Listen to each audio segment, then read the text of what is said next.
kemudian saya lulus tahun 2006. Nah, setelah lulus itu saya jadi dosen. Alhamdulillah lulus tuh, Bang. Alhamdulillah lulus. Habis itu jadi dosen lagi. Langsung jadi dosen. Tahu nggak di mana dosennya?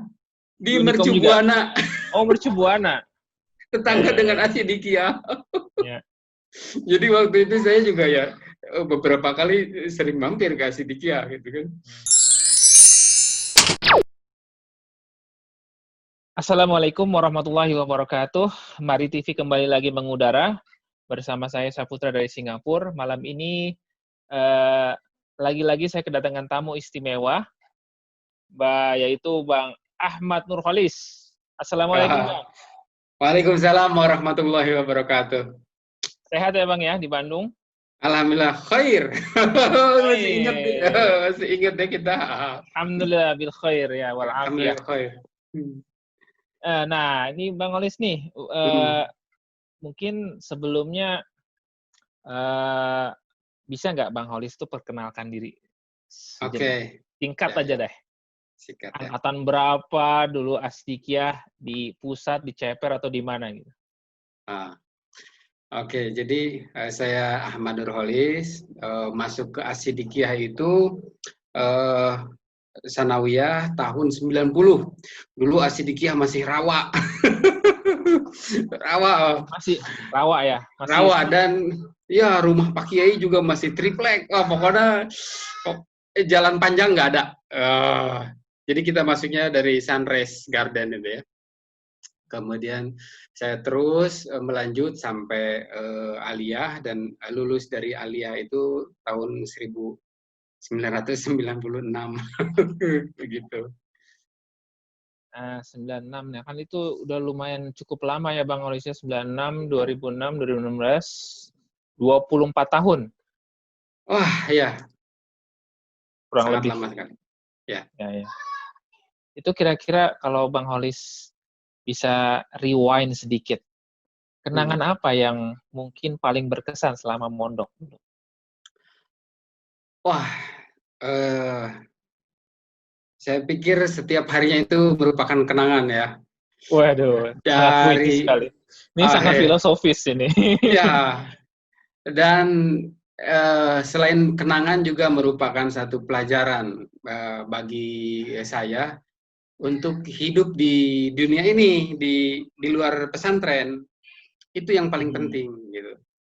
Jadi santri Asidikiah waktu itu ribuan, itu menjadi satu pelajaran bagi saya, bagaimana bergaul dengan orang yang seperti A, seperti B, seperti C, bergaul di kerumunan orang yang dari berbagai banyak, daerah dan dari background berbagai tentunya daerah, ya. dari berbagai kebudayaan, cara berbicara, cara bersikap, gitu ya. Nah itu bekal bagi saya, gitu. Dan ya tentu yang saya bilang setiap hari itu adalah kenangan. Pasti sangat rindu sekali gitu. Rindu Apalagi ya? Masih berinteraksi nggak ngomong-ngomong dengan angkatannya Bang Holis nih? Oh ya, kita punya grup 96 ya, ada grup angkatan. Aktivitas pasca lulus nih, Bang Holis. Sekarang ini Bang Holis nih seniman dan aktivis seni lah, dosen juga kan ya, ngajar juga kan ya Bang Holis ya? Ya pernah. Sekarang sudah ngajar. Tidak jadi dosen sekarang. Ya. Itu bisa diceritain nggak aktivitas pasca lulus yang Bang Holis lalui sampai akhirnya memutuskan untuk bergelut di dunia seni nih? Karena mungkin itu bukan pilihan banyak orang sebenarnya. Ya, betul. Jadi sewaktu saya di pesantren itu, saya sebenarnya sangat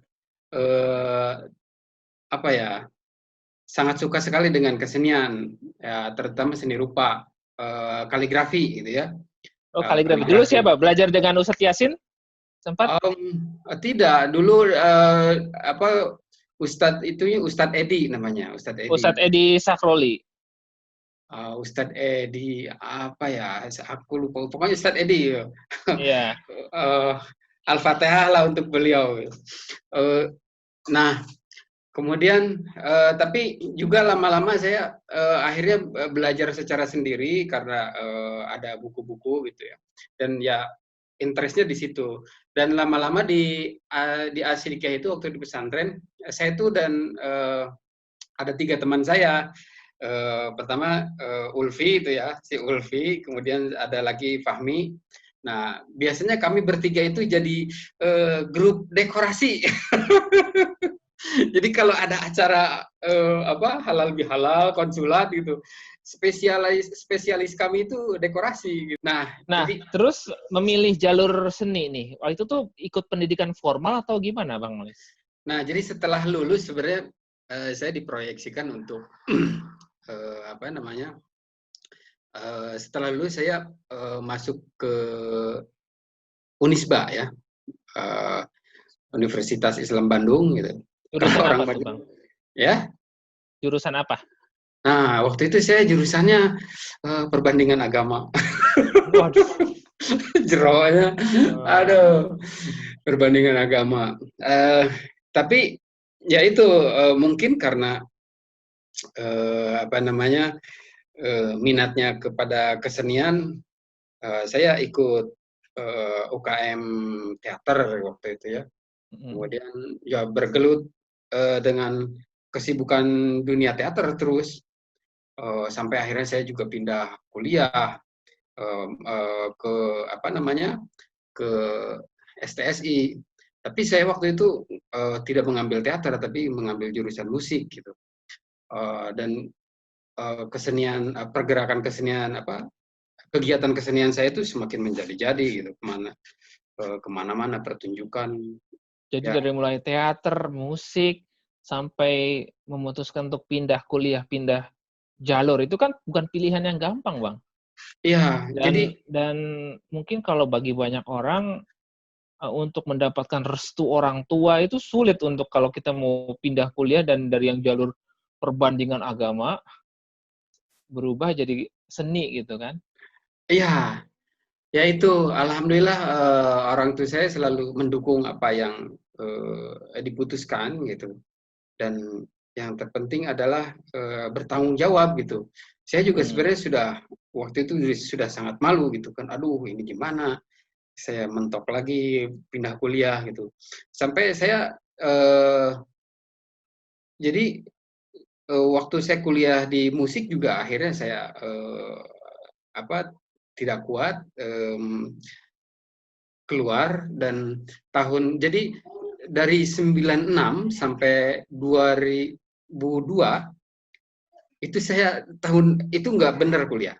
Maksudnya itu perjalanan kesenian saya awal mulanya ya, dari 96 sampai 2002 saya terus berkesenian dan kuliah saya kacau. Ini tidak boleh diikuti ya. Tidak boleh diikuti. Tapi anyway, itu adalah salah satu chapter yang memang dilalui oleh Bang Kholis dan mungkin dilalui juga oleh banyak teman-teman alumni ya. Pada saat tertentu saya selalu berpikir ya mungkin memang itu harus jalan yang harus saya lalui ya. Seperti itu gitu. Dan akhirnya tahun 2002 itu saya masuk semester 1 lagi coba.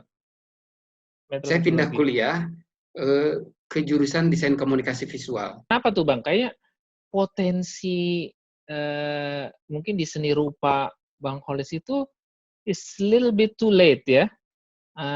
Ketika Bang Kholis secara pribadi juga memahami bahwa itulah potensi yang Bang Kholis sebenarnya punya dari dulu dan orang tua pun tidak menyadari akan hal itu. Jadi mungkin ini buka pelajaran juga buat mungkin para alumni yang sudah mempunyai anak yang beranjak remaja mungkin bahwa potensi anak itu mungkin berbeda-beda kan. Kita harus setuju itu.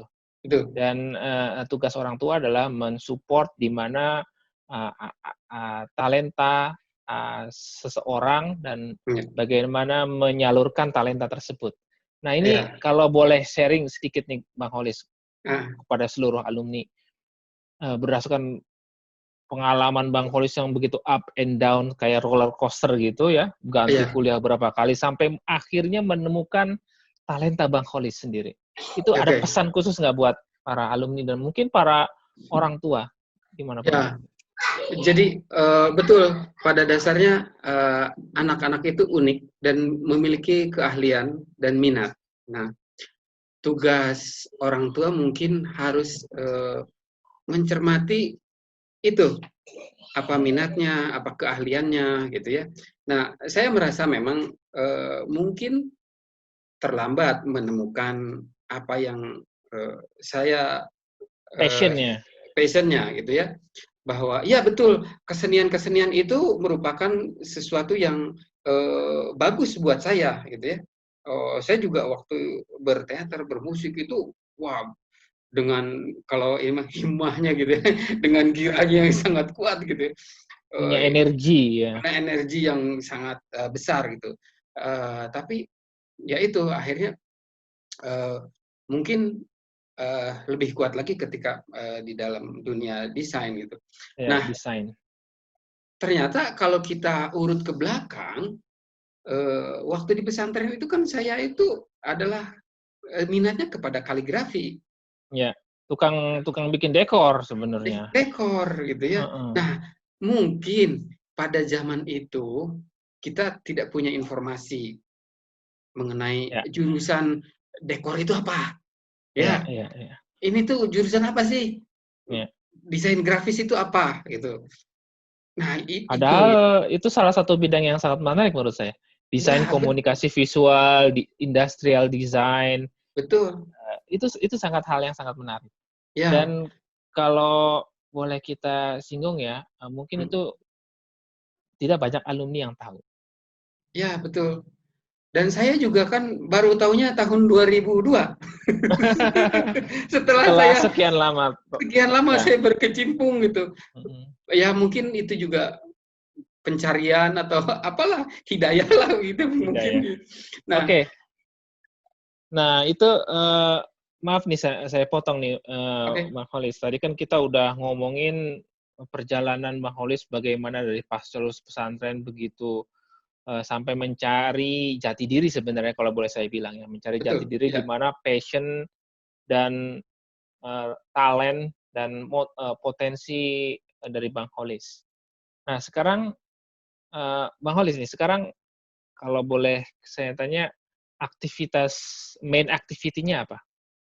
Sekarang? Ya. Ya, ini memang harus saya ceritakan sebelumnya sebenarnya. Ada perjalanan juga nih. Ada perjalanan juga. Yang bisa membuat saya seperti ini. Jadi kalau hari ini saya memang total menjadi menggambar ya, drawing gitu ya, seniman drawing lah. Itu total hidup saya.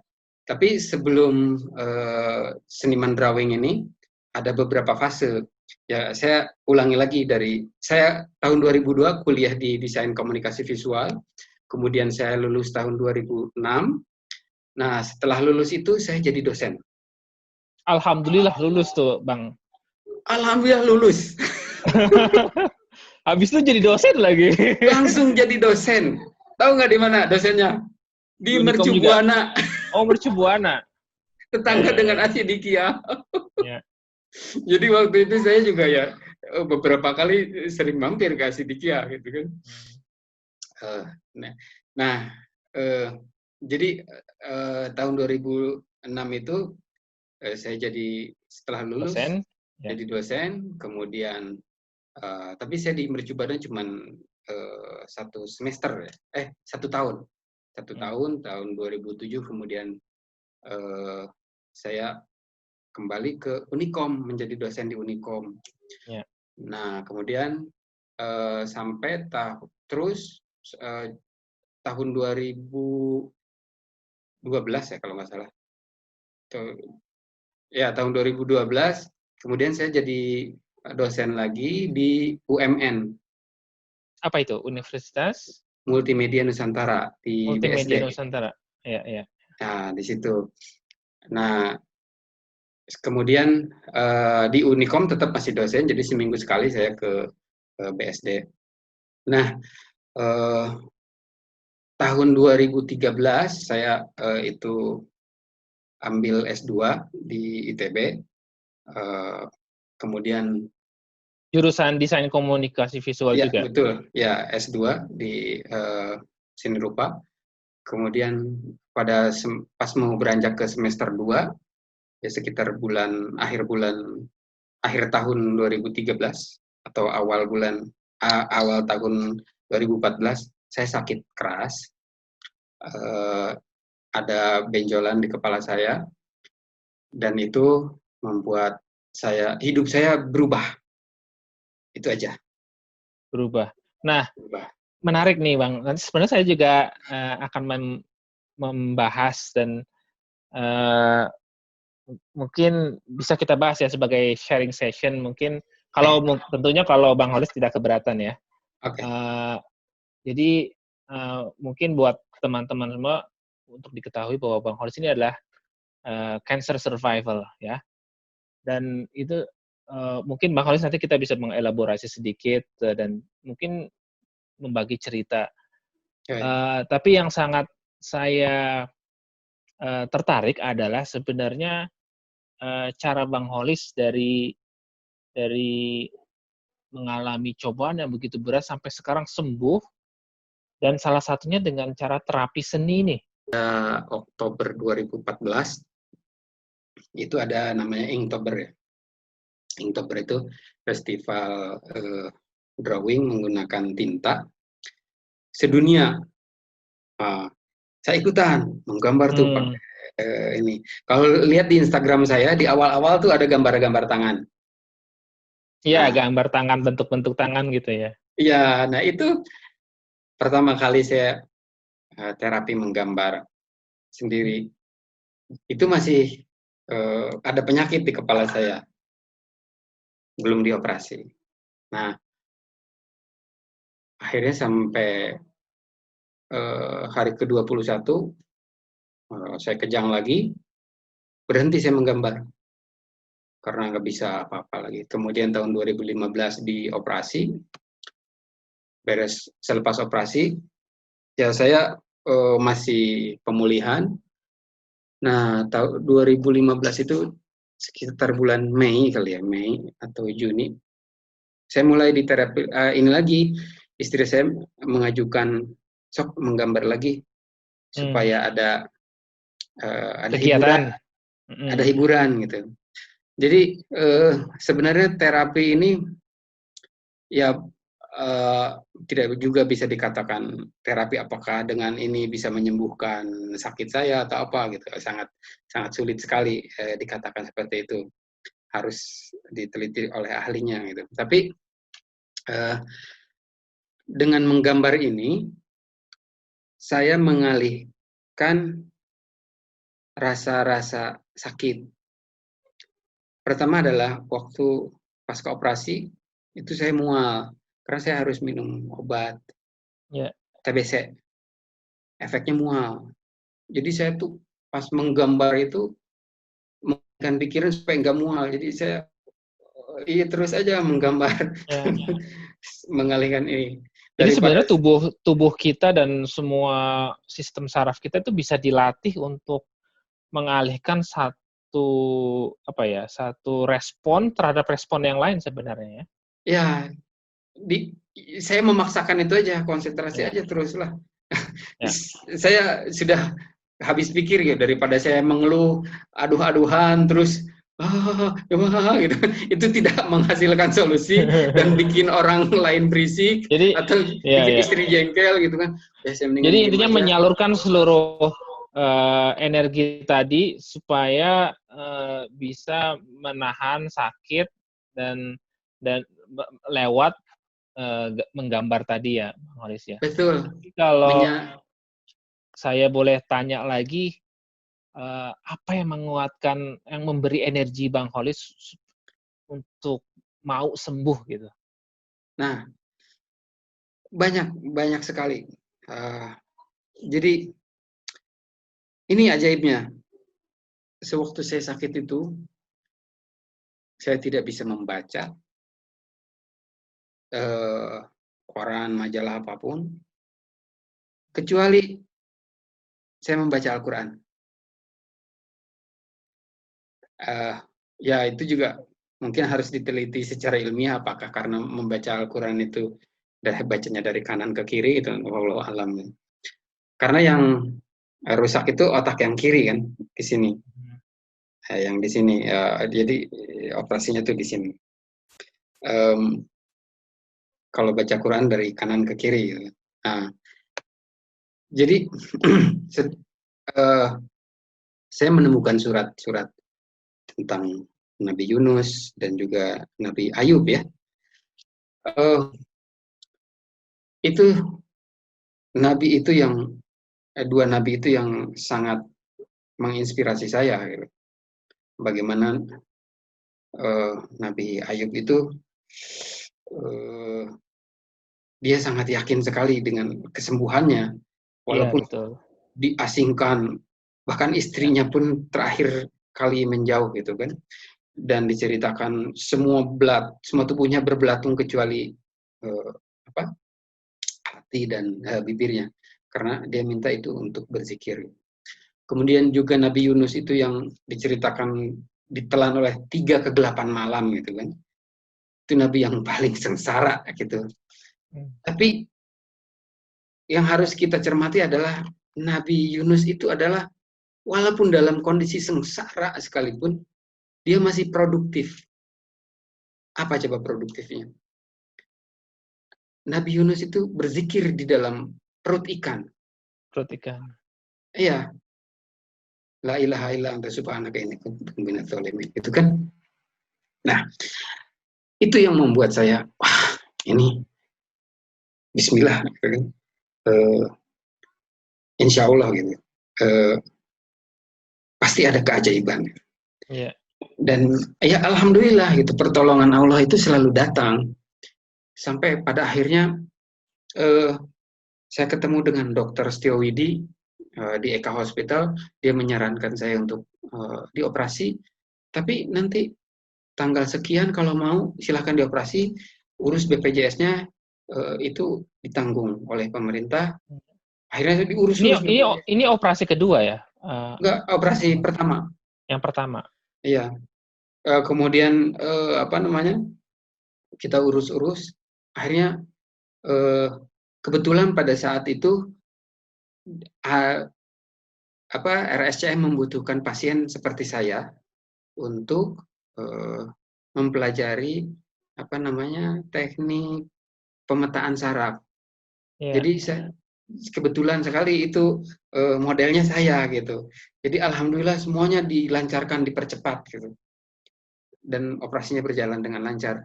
Nah, jadi keyakinan saya itu akan pertolongan Allah sangat luar biasa, dan itu membuat alhamdulillah gitu. Ya sudah, bismillah gitu ya. Saya awalnya takut dioperasi. Tapi ketika saya mendengarkan bahwa ini ada untuk ilmiah lah gitunya, wallahu alam, bismillah gitu. Walaupun jadi sebenarnya jadi percobaan juga ya Bang Holis ya. Ya, saya walaupun meninggal juga buat ilmu, bodo amat lah. Tidak masalah. Lillahi ta'ala gitu kan. Dan sampai sekarang dinyatakan sembuh Bang Holis ya. Alhamdulillah.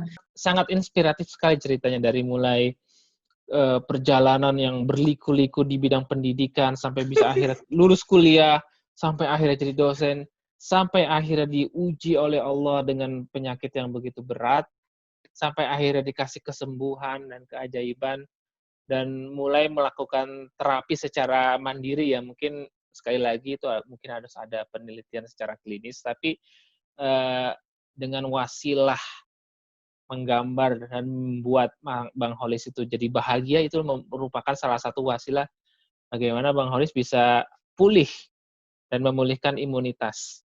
Ya, sangat menarik sekali. Sekarang kalau next question nih, Bang Holis sekarang lagi aktif banyak kan karya-karya lukisan.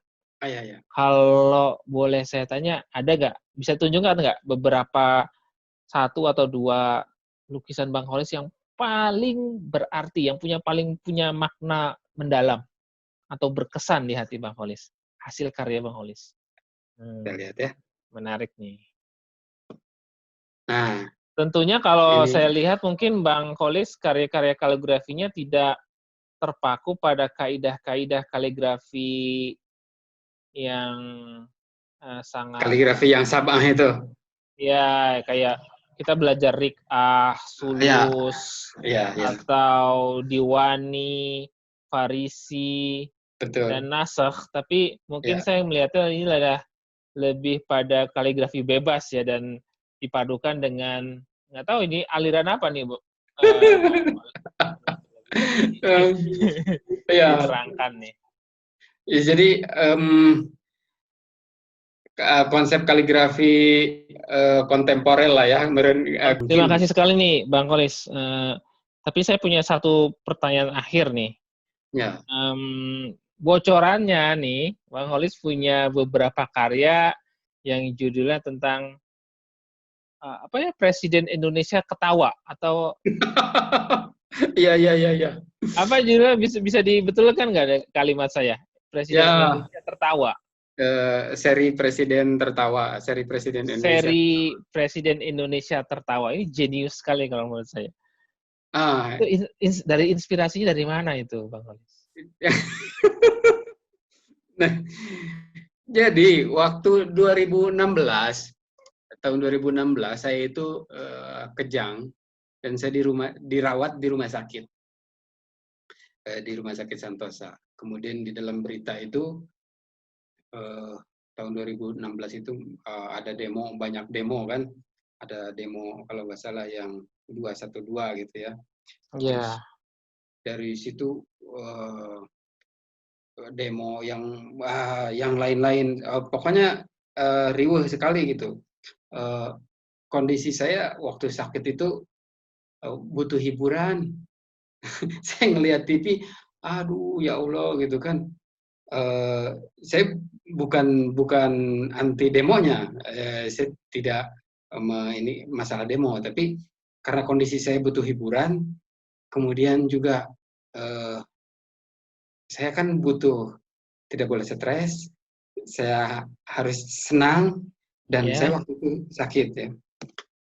Akhirnya saya merasa, aduh saya harus mencari yang komedi ini gitu.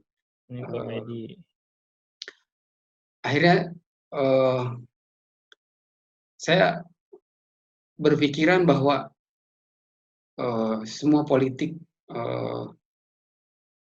hal-hal yang berbau politik itu adalah seandainya nih ya, kalau presiden-presiden di Indonesia itu berkumpul gitu ya, dalam satu waktu, dalam satu ruang gitu, dari Soekarno sampai Jokowi gitu kan, aku yakin mereka itu nggak ngomong serius. Pasti ngomonginnya apa, kayak ngomongin sepatu kali, atau ngomongin burung. Bisa ditunjukkan nggak Bang Holis beberapa karya dari Pak Karno, Pak Harto, Pak Habibie, Gus Dur, Ibu Mega, terus ke Pak SBY, dan akhirnya ke Pak Jokowi. Seri Presiden Indonesia tertawa. Nah, aku ini Pak Soekarno nih. Pak Soekarno, waduh keren, ganteng ya. Coba ditunjukin lagi Bang Holis. Pak Karno. Ini Gus Dur. Gus Dur, wah tipikal Gus Dur ketawanya yang terpintal-pintal gitu. Ini Jokowi. Nah, ini Ibu Mega. Oh ini bukan ketawa sinis kan ya? Ketawa gitu, bukan ya? Ini ketawa, semuanya ketawa gembira gitu kan? Ketawa gembira. Nah, yang Pak Harto ada Pak Harto. Ada semua presiden loh ada gitu kan. Bahkan dalam pemilu kemarin saya sudah siap-siap kalau Prabowo itu jadi presiden, saya sudah siap gambar juga ya. Saya sudah siapkan gitu. Siapkan ya. Jadi gini, dalam persepsi saya presiden itu manusia lah gitu kan. Dalam politik ini sebenarnya nggak usah terlalu baperan, nggak usah terlalu serius gitu. Itu kalau presiden itu ngumpul gitu, pasti ngomongnya nggak ngomongin politik gitu kan, pasti ngomonginnya apa kayak gitu, ngomongin mungkin masalah lampu, ngomongin hal-hal yang manusiawi gitu, kayak kita ketemu aja gitu. Jadi bisa seperti itu gitu. Bahkan dalam benak saya waktu itu, jadi proses saya menggambar itu ketujuh presiden itu dari tahun 2016 sampai tahun 2018. Memang ada yang langsung jadi beberapa ini, ada yang lama. Yang lama itu adalah Pak Habibie. Pak Habibie itu hampir 9 bulan. Kenapa? Kenapa Pak lama Pak Habibie? Pak Habibie itu saya tinggalkan karena pertama saya sakit, kemudian ada apa? Dan karena ada kesulitan dalam membuat senyuman dan ketawanya. Enggak, justru Pak Habibie lucu. Pak Habibie yang lucu. Ada fotonya nggak Pak Habibie? Di Instagram kayaknya. Di Instagram nanti terlihat. Yang sulit itu justru Pak SBY. Pak SBY yang sulit. Saya mencari referensinya agak sulit Pak SBY. Tapi ya akhirnya ada. Atau mungkin beliau jarang tersenyum ya dan diabadikan oleh kamera. Pak SBY kalau ketawa itu terukur. Tertawa lepas itu jarang itu. Nah kalau beda, Ibu Mega juga sebenarnya tertawa begini tuh jarang. Ini sangat jarang gitu. Kalau ini itu gampang referensinya. Setiap saat. Ini juga sama setiap saat gitu. Jadi pas dalam konsep saya, kalau gambar presiden tertawa ini, ketika saya display, itu akan saya beri ruangan seperti perjamuan.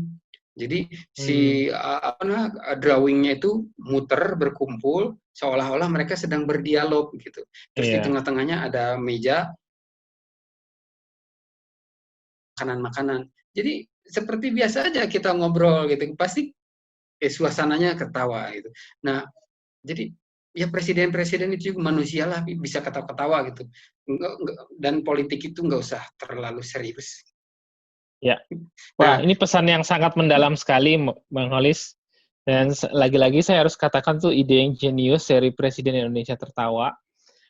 Mungkin bisa menjadi apa ya, dalam kebutuhan politik, mungkin kita juga butuh hal-hal dari pendekatan-pendekatan seni dan mungkin ke pendekatan-pendekatan yang ringan ya. Dan tertawa itu kan salah satu hal sebenarnya ringan tapi mahal sebenarnya. Ya, betul. Terima kasih sekali, Bang Holis. Mungkin karena ini udah cukup panjang sekali, mungkin lebih dari 1 jam. Saya ucapkan banyak terima kasih dan untuk Bang Holis, semoga selalu diberikan kesehatan oleh Allah, tetap bisa berkarya dan karya-karyanya tetap bisa dinikmati oleh orang banyak dan membawa manfaat pokoknya. Amin. Ya, terima kasih. Assalamualaikum warahmatullahi wabarakatuh. Waalaikumsalam warahmatullahi wabarakatuh.